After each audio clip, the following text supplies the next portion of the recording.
everybody, and welcome to part 2 of my review of the Dark Grimoire Tarot. Today we are looking at the Minor Arcana, part 1 of 4. In this part, we will be looking at Chalices today.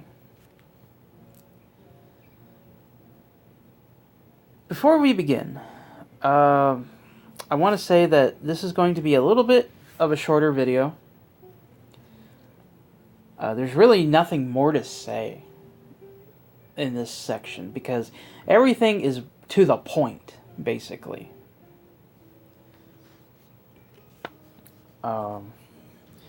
It's pretty much just a standard definition from the Ace card to the King card for all four suits. It's going to be the same definition for pentacles, wands, and swords. Now I'm going to read the definitions in this video. So, for future videos, if you're like, what? Just come back to this video. The following general indications should be used to interpret the individual cards, taking into consideration the meanings of the suits, and always relying on one's sensations and instinct. I.e., use your own intuition, just like the Thoth deck by Aleister Crowley. We got cards 1 through 3. So we start with the Ace. The book of individual potential is still closed. A beginning. Concentration of forces.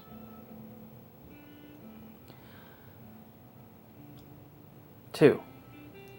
Diverse energies face off in the depths of obstacles. A critical point. Accumulation. 3. The grimoire falls open to natural magic, to creativity, to union. 4. A level of comprehension is reached and consolidated. Stability, fulfillment. 5. There is the opportunity to move on to a higher level of consciousness, but there is also uncertainty and difficulty in abandoning personal convictions. 6. Analysis of the situation and reflection are necessary before deciding. 7. Mental and physical actions are developing dynamically. 8. The ability to decide and fortitude come from reason and generate a desire for balance, stagnation. 9. The experience produced abundance, wholeness, but perhaps also isolation and crisis.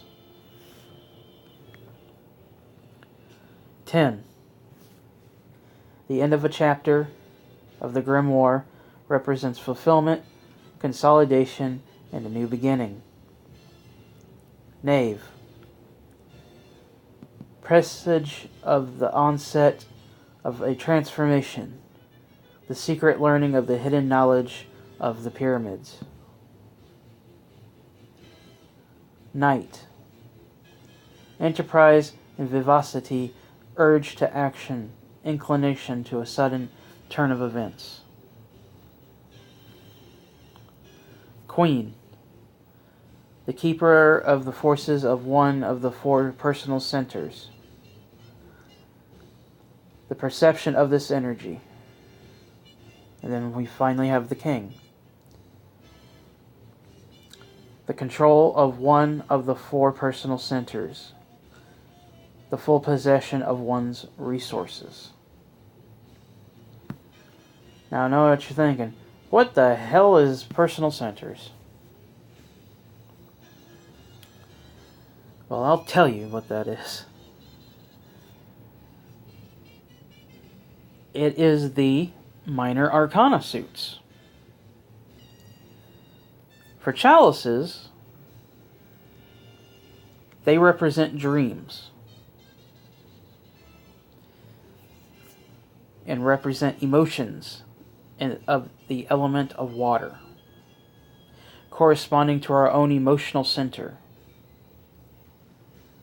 joys and pains. Dreams are delicate and are held in the heart like wine in a chalice. Dreams sometimes well and overflow like tears in our eyes when we are moved.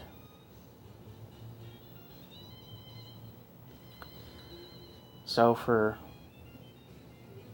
Chalices, the emotional center is dreams.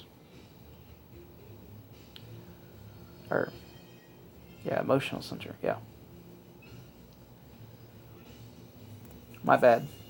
Emotional center. But if you notice that water is somewhere always on these cards. Somewhere. You got the waterfall behind her. And you got the water in the background for him. And then you got the little river. And you got the knave standing in the water. You got the knight crossing a stream. And then you got him with the winding river leading to the dreamlands. And you got the waterfall. And then you got the fountain. And you got the glass of water behind that little idol statue there. And then you got the ocean here. And then you got the sea way back there. Just like way back there.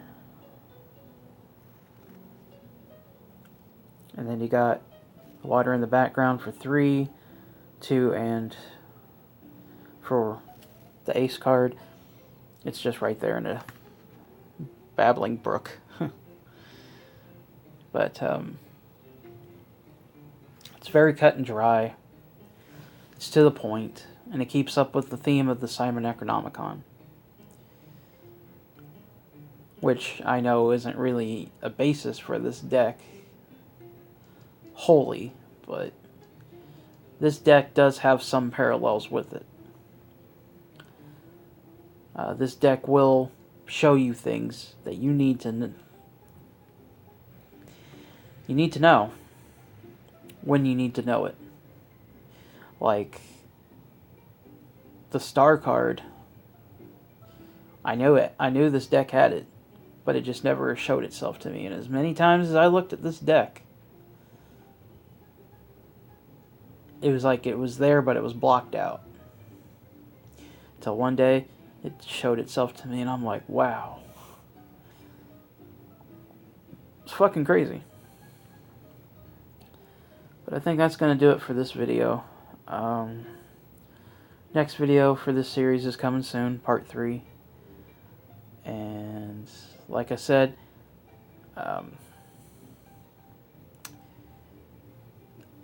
it's beautiful artwork, but it's just got that faded look to it.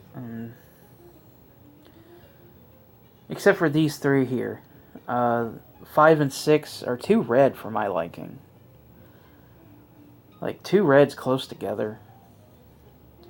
Now, the 4th card is actually probably the most beautiful one in here. Or in this set. Because it's a perfect balance of red and white and bluish white. Like the moonlit cards are probably the most colorful.